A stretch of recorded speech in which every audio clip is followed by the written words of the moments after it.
अस्सलामुअलैकुम वरहमतुल्लाहि वबरकातुह।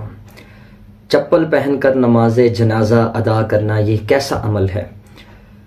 वैसे तो चप्पल उतार कर खुश्क ज़मीन हो ना, खुश्क ज़मीन हो तो आप चप्पल उतार कर यानी कि जैसे नॉर्मल हालत में नमाज के लिए खड़े होते हैं तो आप वैसे ही खड़े हों तो ये ज़्यादा बेहतर है।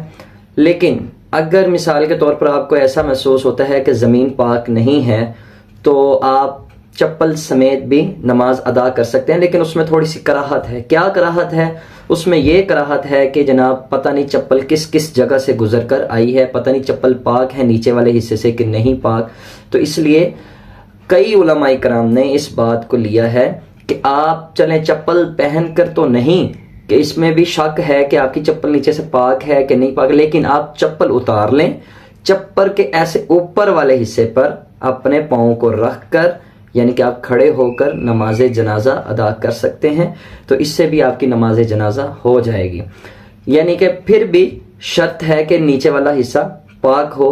अगर नीचे वाला हिस्सा पाक नहीं है, चप्पल का ज़मीन भी नीचे वाला हिस्से वाली पाक नहीं है, तो फिर भी आपकी नमाज जनाजा अदा हो जाएगी।